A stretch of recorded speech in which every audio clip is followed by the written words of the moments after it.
Hi guys, कैसे हैं आप लोग। उम्मीद है आप लोग अच्छे होंगे। गाइस, पिछले ट्यूटोरियल में हमने वेक्टर क्रिएशन टूल को सीखा था, जैसे कि सर्कल, रेक्टेंगल, एलिप्स वगैरह। तो आज की वीडियो में हम लोग सीखेंगे वेक्टर टेक्सचर टूल, यानी create repeating vector texture patterns. तो चलिए विदाउट टाइम वेस्टिंग शुरू करते हैं। तो गाइस, हम लोग अभी ड्राइंग टैब में हैं, तो यहाँ पे आप लोगों को मिल जाएगा वेक्टर टेक्सचर। तो इस पर क्लिक करेंगे। क्लिक करते ही इसका प्रॉपर्टी इस तरीके से ओपन होगा। तो देखिए यहाँ पे वेक्टर टेक्सचर। तो सबसे पहले हमारा एंगल है। एंगल मीन्स आप किस एंगल से वेक्टर को ड्रॉ करना चाहते हैं। 0 डिग्री, जो कि हॉरिजॉन्टली आपका यहाँ पे क्रिएट होगा। अगर कोई अदर एंगल डालना चाहते हैं तो डाल सकते हैं। तो यहाँ पे हम लोग एंगल भी डालकर देखेंगे। तो अगला है हमारा लाइन स्पेसिंग। तो यहाँ पे देखिए दिखाया गया है कि मैक्स लाइन स्पेसिंग आपका क्या होना चाहिए। जब आपका पैटर्न बनेगा वेब में, इस तरीके से वेब बनेगा, इस वेब में एक लाइन से दूसरे लाइन के बीच में डिस्टेंस क्या होगा, उसका अमाउंट यहाँ पे डाल सकते हैं। और उसके बाद वेरिएशन, यानी कि लाइन के बीच में कुछ वेरिएशंस क्रिएट होगा, यानी कि कुछ स्पेस कम हो जाएगा, कुछ ज़्यादा हो जाएगा, इस तरीके से वेरिएशन क्रिएट होगा। तो सबसे पहले मैं यहाँ पे क्रिएट कर लेता हूँ, यानी कि प्रीव्यू कर लेता हूँ। यहाँ देखिए आपको प्रीव्यू बटन मिलता है, इस पर क्लिक करेंगे। तो क्लिक करते ही आपके स्क्रीन पे इस तरीके से प्रीव्यू दिखाएगा। तो एंगल हमारा देखिए यहाँ पे अभी 0 है और स्पेसिंग हमारा 100 mm है। अगर मैं यहाँ पे 50 mm कर देता हूँ और उसके बाद दोबारा प्रीव्यू बटन पे दबाता हूँ, तो देखिए यहाँ पे इसका स्पेसिंग कम हो चुका है और वेक्टर्स ज़्यादा आ चुका है। और वेरिएशन को जैसे मैं इंक्रीज़ करता हूँ और दोबारा प्रीव्यू बटन पे क्लिक करता हूँ, तो देखिए यहाँ पे वेरिएशन आ चुका है। कुछ गैप्स आ जाएगा, कहीं ज़्यादा कहीं कम, इस तरीके से वेरिएशन बनेगा। और मैं इसको इंक्रीज़ करता हूँ फिर प्रीव्यू, तो देखिए इस तरीके से यहाँ पे देखिए इसका गैप कम हो चुका है और इधर ज़्यादा हो चुका है, कहीं कम कहीं ज़्यादा, इस तरीके से वेरिएशन काम करेगा। तो मैं इसको बिल्कुल 0 कर देता हूँ यहाँ पे और उसके बाद प्रीव्यू। तो अभी ये सही हो चुका है। और मैं यहाँ पे स्पेसिंग को इंक्रीज़ कर लेता हूँ, 100 कर देता हूँ और फिर प्रीव्यू करता हूँ। और उसके बाद यहाँ पे वेव पैरामीटर्स, जैसे कि यहाँ पे देखिए एम्पलीट्यूड है। एम्पलीट्यूड मतलब यहाँ पे जो वेव का हाइट होगा, ये देखिए यहाँ पे पीक पॉइंट होगा सबसे टॉप और सबसे बॉटम, ये इसका हाइट होगा। तो अभी देखिए यहाँ पे 200 है, मैं इसको 100 करूँगा और दोबारा मैं अप्लाई करता हूँ, सॉरी प्रीव्यू करता हूँ। तो देखिए इस तरीके से यहाँ पे इसका हाइट कम हो चुका है। अगर मैं 300 कर देता हूँ तो इसका हाइट काफ़ी ज़्यादा हो जाएगा इस तरीके से। तो मैं अभी के लिए यहाँ पे 200 ही कर देता हूँ इस तरीके से। यहाँ पे आप अमाउंट भी डाल सकते हैं और स्क्रॉल भी कर सकते हैं, यानी स्क्रॉल करके इसका अमाउंट इस तरीके से सेट कर सकते हैं। उसके बाद आता है हमारा यहाँ पे वेव लेंथ, यानी इसका लेंथ क्या होना चाहिए। यानी कि देखिए जिस पॉइंट ये शुरू होगा, मान लीजिए इस पॉइंट से वेव हमारा शुरू हो रहा है और इस तरह से आकर के इसी पॉइंट पे वेव खत्म हो रहा है, तो इसका मतलब है कि इस पॉइंट से लेकर के इस पॉइंट तक कितना स्पेस होना चाहिए। यानी कि यहाँ से लेकर के ऐसे शुरू हुआ और इधर से आकर के यहाँ पे ख़त्म हो रहा है, तो इसका मतलब यहाँ से यहाँ तक का स्पेस क्या होना चाहिए। अभी देखिए 500 है, तो मैं यहाँ पे 200 करता हूँ, फिर प्रीव्यू करता हूँ। तो देखिए इसका स्पेस इस तरीके से कम हो चुका है, यानी कि इसका लेंथ कम हो चुका है। इसी तरीके से यहाँ पे स्क्रॉल करके इसका अमाउंट चेंज कर सकते हैं, यानी कि लाइन पे आपका नॉइज़ आएगा। अगर नॉइज़ी लाइन आप यहाँ पे चाहते हैं तो इसको दे सकते हैं, जैसे कि यहाँ पे दिखाया गया है, इस तरीके से जिगजैग बनेगा। जैसे मैं थोड़ा अमाउंट यहाँ पे इंक्रीज़ करता हूँ नॉइज़ का और प्रीव्यू करता हूँ, तो देखिए यहाँ पे काफ़ी ज़्यादा नॉइज़ी हो चुका है, तो मैं इसको कम कर देता हूँ और प्रीव्यू करता हूँ। तो इस तरीके से देखिए यहाँ पे मैं जूम करके दिखाता हूँ, ये नॉइज़ है इसका लाइन का। इस तरीके का अगर लाइन ड्रॉ करना चाहते हैं आप लोग तो कर सकते हैं। तो मैं यहाँ पे 0 कर देता हूँ और उसके बाद हमारा आता है यहाँ पे प्लेस वेक्टर ऑन लेयर, यानी कि अगर यहाँ पे डायरेक्टली हम लोग ओके करेंगे तो जो लेयर हमारे पास है, जैसे देखिए यहाँ पे लेयर 1 है, तो इसी लेयर पे ये वेक्टर बन जाएगा। अगर हम चाहते हैं कि दूसरे लेयर पे बने तो हम लोग यहाँ पे इसको चेक कर सकते हैं। अभी देखिए अनचेक है, तो इसको जैसे हम लोग यहाँ पे ओके करेंगे तो ये ओके हो जाएगा, हमारा वेक्टर यहाँ पे बन जाएगा, यानी कि वेव हमारा बन चुका है। और यहाँ पे देखेंगे कि उसी लेयर पे बना है जो लेयर हमारा पहले था बाय डिफ़ॉल्ट। तो मैं अभी सबको डिलीट कर लेता हूँ, दोबारा मैं यहाँ पे इस पर क्लिक करता हूँ और यहाँ पे इस बार हम लोग करेंगे प्लेस वेक्टर ऑन लेयर, यानी कि लेयर का अगर आप लोग नाम देना चाहते हैं तो नाम दे सकते हैं। तो पहले मैं नेम दे दूँगा यहाँ पे आकर के, लेयर का नाम यहाँ पे टेक्सचर कर देता हूँ मैं, और उसके बाद ओके करता हूँ। यहाँ पे आके देखेंगे लेयर सेक्शन में ये बन चुका है और इसका लेयर का नाम यहाँ पे आ चुका है, जो भी नाम देंगे आप लोग। और मैं इसको क्लिक करता हूँ, दोबारा मैं आ जाता हूँ और इस बार हम लोग एंगल में बनाएंगे, यानी कि मैं यहाँ पे 45 एंगल दे देता हूँ, 45 डिग्री। उसके बाद प्रीव्यू करूँगा तो देखिए इस तरीके से एंगल में बनेगा। कोई भी एंगल आप लोग यहाँ पे डाल सकते हैं, मैं पूरा 90 डिग्री कर दूँगा और उसके बाद प्रीव्यू करता हूँ तो इस तरीके से वर्टिकली बनेगा 90 डिग्री में। और ओके करने के बाद ये यहाँ पे क्रिएट हो जाएगा। तो अभी के लिए मैं यहाँ पे इसको डिलीट करता हूँ। तो गाइस अगर आप लोग चाहते हैं कि किसी शेप के अंदर ये टेक्सचर बने तो उसके लिए आपको पहले उस शेप को क्रिएट करना पड़ेगा। जैसे मान लीजिए मैं यहाँ पे पॉलीगॉन लेता हूँ और इसका साइड मैं 6 कर देता हूँ और इस तरीके से मैं ड्रैग करके ड्रॉ कर लेता हूँ। मान लीजिए हमारा ये पॉलीगॉन है, इस पॉलीगॉन के अंदर हमें टेक्सचर चाहिए। तो मैं यहाँ पे जाता हूँ क्रिएट वेक्टर टेक्सचर और उसके बाद मेरा एंगल रहेगा यहाँ पे 0।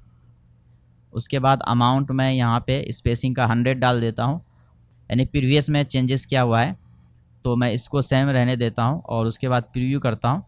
तो देखिए इसके अंदर ये टेक्सचर आ चुका है। इसका जो हाइट है यानी एम्पलीट्यूड, इसको मैं कम कर देता हूँ, इसको मैं 50 कर देता हूँ। उसके बाद प्रीव्यू, तो देखिए यहाँ पे इस तरीके से टेक्सचर बन चुका है। तो गाइस जैसे ही हम लोग यहाँ पे टेक्सचर को क्रिएट कर लेंगे तो इस तरीके से एक ग्रुप में होता है, यानी कि एक ग्रुप बन जाता है इस तरीके से वेक्टर का। जैसे मैं इसको मूव करके आपको दिखाता हूँ इस तरीके से, तो देखिए यहाँ पे एक ग्रुप में है। तो इसको अनग्रुप करने के लिए आपको कीबोर्ड से यू का बटन दबाना है या फिर राइट क्लिक करके, यानी इसको सिलेक्ट करके राइट क्लिक करेंगे, अनग्रुप ऑब्जेक्ट्स में आकर के यहाँ से अनग्रुप कर सकते हैं। लेकिन हम लोग यहाँ पे ज़्यादातर शॉर्टकट कीज़ यूज़ करेंगे क्योंकि इससे आप लोगों का प्रोडक्शन टाइम बढ़ जाता है। तो इस वजह से ज़्यादातर हम लोग शॉर्टकट कीज़ का यूज़ करेंगे। तो इसको मैं सिलेक्ट करने के बाद जैसे यू दबाऊँगा कीबोर्ड से यू का की, तो हमारा वेक्टर्स यहाँ पे अनग्रुप हो जाएगा। तो गाइस देखिए यहाँ पे जैसे ही हमने इसको अनग्रुप किया तो ये अनग्रुप हो चुका है। और उसके बाद यहाँ पे इनमें से एक वेक्टर को मैं सेलेक्ट करता हूँ। सेलेक्ट करने के बाद मैं यहाँ पे आता हूँ, देखिए एडिट ऑब्जेक्ट सेक्शन में। इस सेक्शन में आकर के यहाँ पे आपको मिलेगा नोड एडिटिंग मोड। जैसे मैं इस टूल को सेलेक्ट करूँगा तो देखिए यहाँ पे बहुत सारा नोड बना होगा वेक्टर में। आप जूम करके देखिए, यहाँ पे देखिए काफ़ी ज़्यादा नोड है। तो गाइस इतना सारा नोड होगा तो हमारा यहाँ पे पीसी यानी कि सिस्टम लैग कर सकता है। अगर आप लोगों के सिस्टम का कॉन्फ़िगरेशन कम है तो बहुत लैग करेगा, ये लैगी होता है और मशीन में भी सही से नहीं चलेगा, बिल्कुल स्मूथ नहीं चलेगा। तो इसलिए हम लोग यहाँ पे इसको फिक्स करेंगे, तब जा कर के इसको मशीनिंग के लिए यूज़ कर सकते हैं। तो गाइस इसको फिक्स कैसे करेंगे, मान लीजिए हमें इसको फिक्स करना है तो हम आ जाएंगे यहाँ पे, इसी सेक्शन में आपको मिलेगा यहाँ पे कर्व फिट टूल, यानी कि fit curve to selected vectors. इस पर क्लिक करना है। यहाँ पे आपको बीजियर कर्व सिलेक्ट कर लेना है, बीजियर कर्व। और उसके बाद यहाँ पे टॉलरेंस सेलेक्ट कर लेना आपको, जो भी टॉलरेंस आप रखना चाहते हैं। तो यहाँ पे मैं 1 mm सेलेक्ट कर लेता हूँ, यानी कि टॉलरेंस किस तरीके से रखना है। सबसे पहले आप यहाँ पे प्रीव्यू कर लेंगे। प्रीव्यू करने के बाद देखिए यहाँ पे आपको इस वेक्टर का प्रीव्यू दिखाएगा। अभी हमारा जो वेक्टर ओरिजिनल है वो ये वाला है, ऊपर वाला। जो फिक्स होगा ये नीचे वाला होगा, यानी कि इसमें से थोड़ा सा डिफरेंस आ रहा है अभी। अगर मैं यहाँ पे टॉलरेंस बढ़ाऊँगा, जैसे मैं 2 करता हूँ और दोबारा प्रीव्यू करता हूँ, तो देखिए और ज़्यादा डिफरेंस आ रहा है। तो हम लोग यहाँ पे कोशिश करेंगे कि मिनिमम डिफरेंस आए, यानी कि कम से कम डिफरेंस आए यहाँ पे। तो इसके लिए हम लोग यहाँ पे 0.04 सेलेक्ट करता हूँ, 0.04 में अमाउंट डाल देता हूँ। उसके बाद प्रीव्यू करता हूँ तो देखिए यहाँ पे बहुत मिनिमम डिफरेंस आया हुआ है और इसका नोड भी यहाँ पे कम नज़र आ रहा है, आप देख सकते हैं। जब आप इससे सेटिस्फाई हो जाएंगे तो ओके कर दीजिए, तो ये अप्लाई हो जाएगा। अब मैं दोबारा नोट एडिटिंग टूल को एक्टिव करता हूँ तो देखिए यहाँ पे मिनिमम नोट्स है, ज़्यादा नोट्स नहीं है। तो इसी तरीके से आप यहाँ पे सभी वेक्टर को सिलेक्ट करके एक बार में कर सकते हैं। जैसे मैं इसको अभी डिलीट कर लेता हूँ, तो सबको मैं एक साथ इस तरीके से सिलेक्ट करूँगा। सेलेक्ट करने के बाद कर्व फिट में जाऊँगा और उसके बाद यहाँ पे प्रीव्यू कर लेता हूँ पहले। और उसके बाद टॉलरेंस अगर आप लोग यहाँ पे चेंज करना चाहते हैं तो कर सकते हैं। जैसे मैं 0.5 डाल देता हूँ और उसके बाद प्रीव्यू करता हूँ और मैं जूम करके देख लेता हूँ क्या डिफरेंस आ रहा है। तो बहुत मिनिमम आ रहा है यहाँ पे, तो इसी को मैं रखूँगा और उसके बाद ओके कर देता हूँ। तो गाइज़ जैसे ही यहाँ पे हम लोगों ने ओके किया है तो अभी हमारा वेक्टर सिलेक्टेड है। तो हम लोग सबसे पहले इसको ग्रुप में कर लेंगे। ग्रुप करने के लिए इसका शॉर्ट की जी होता है। आप राइट क्लिक करके भी यहाँ से ग्रुप कर सकते हैं, लेकिन हम लोग ज़्यादातर यहाँ पे शॉर्ट की यूज़ करेंगे। तो कीबोर्ड से मैं जी बटन दबाता हूँ तो देखिए यहाँ पे वेक्टर्स हमारा ग्रुप में आ चुका है। जैसे मैं इसको मूव करता हूँ, इसको सेलेक्ट करने के बाद डबल क्लिक करना है। डबल क्लिक करते ही यहाँ पे मूव टूल एक्टिव हो जाता है। तो इसको हम लोग इस तरीके से मूव कर सकते हैं। इसको मूव करने के बाद देखिए अभी ये हमारा ओरिजिनल वेक्टर है, इसमें बहुत सारा नोट्स है और ये हमारा बाद में बना हुआ है, यानी कि अभी ये ग्रुप में है तो नोट एडिटिंग टूल एक्टिव नहीं होगा। तो इसके लिए हमें अनग्रुप करना पड़ेगा। तो इसको मैं कर देता हूँ। सबसे पहले मैं इसको मूव कर लेता हूँ। इन सबको मैं सेलेक्ट करके डबल क्लिक करता हूँ और इधर मूव करता हूँ और उसके बाद इनको सेलेक्ट करके अनग्रुप करना है। तो कीबोर्ड से यू दबाना है और यहाँ पे मैं नोट एडिटिंग टूल एक्टिव करता हूँ। तो देखिए इसमें बहुत ही मिनिमम नोट्स है, ये हमारा बिल्कुल स्मूथ लाइन है। अब जा कर के हम लोग इसको यूज़ कर सकते हैं। तो दोबारा मैं यहाँ पे जी करता हूँ, ग्रुप करता हूँ और उसके बाद मैं इसको सेलेक्ट करूँगा। सेलेक्ट करने के बाद शिफ्ट के साथ इस पॉलीगॉन को सेलेक्ट करूँगा, क्योंकि हम लोग यहाँ पे इसको अलाइन करने वाले हैं। सेलेक्ट करने के बाद यहाँ पे आ जाना है आपको। देखिए ट्रांसफॉर्म ऑब्जेक्ट्स, यहाँ पे आपको मिलेगा अलाइन सेलेक्टेड ऑब्जेक्ट। इसको मैं सेलेक्ट करूँगा। मैं इसको सेंटर करने वाला हूँ, यानी कि दोनों वेक्टर्स को मैं सेंटर करूँगा।